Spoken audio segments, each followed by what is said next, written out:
Hi friends, তোমরা কেমন আছো? আশা করি খুব ভালো আছো, আর আমিও খুব ভালো আছি। তো আজকে চলো তোমাদের উইন ওয়্যাক্স দেখাবো আইব্রোস কিভাবে করবে।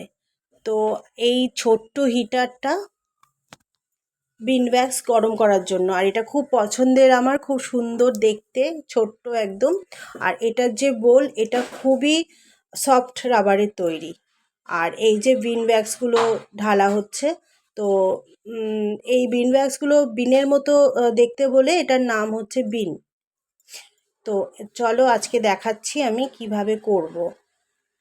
তো এটা এতটাই ছোট আর খুব তাড়াতাড়ি গরম হয়ে যায় বিন ওয়্যাক্সটা। বোলের মধ্যে যে ওয়্যাক্সগুলো রয়েছে প্রসেস হতে শুরু করেছে, দেখো অনেকটাই হয়ে গেছে। আর এখনও হয়নি রেডি পুরোপুরি করার মতো। আর আজকে আমি যাকে আইব্রোস করব সে প্রথমবার করছে, আর খুব ভয় পাচ্ছিল সুতো দিয়ে করলে প্রচুর ব্যথা লাগবে ওর। তার জন্য ওকে একটা জেল, আর এটা হচ্ছে বিন ওয়্যাক্সগুলো। তো হ্যাঁ, যেটা বলছিলাম, তো তার জন্য ওকে আমি জেল লাগিয়ে নিয়েছি আগে। জেল লাগিয়ে 5 মিনিট রেখে দিয়েছিলাম, দেওয়ার পরে এটা পুরো প্রসেস হতে শুরু করলো। একটা ছোট্ট নাইফ দিয়ে দেখা হচ্ছে হয়ে গেছে কিনা। এরপরে আমরা রেডি করলাম ওকে আইব্রোস ওয়্যাক্স করব বলে। এই যে হয়ে গেছে।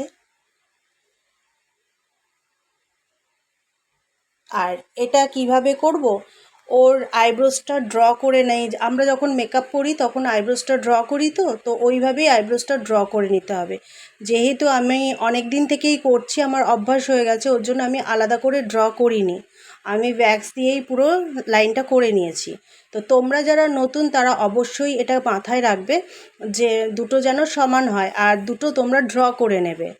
আর এই যে তোলা হচ্ছে, লাগিয়ে ওয়্যাক্সটা লাগিয়ে কিছুক্ষণ রাখতে হয়, শক্ত হয়ে যাওয়ার পরে এটাকে আস্তে আস্তে তুলে দিতে হয়। আর ও বলেছিল আমার আইব্রোটা যেন ন্যাচারাল থাকে, সরু যেন না হয় খুব একটা। আর ব্যথাও খুব একটা লাগেনি। যাই হোক, তো এবার এটা দিয়ে ফোreheadটাও করা হলো পুরো। আর এরপরে ওর ফাইনাল লুকটা দেখানো হবে। এবার তোমরাই বলো ওকে কেমন লাগছে আইব্রোস করার পর।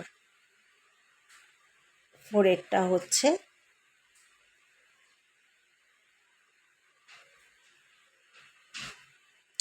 আর এটা হচ্ছে ওর ফাইনাল লুক।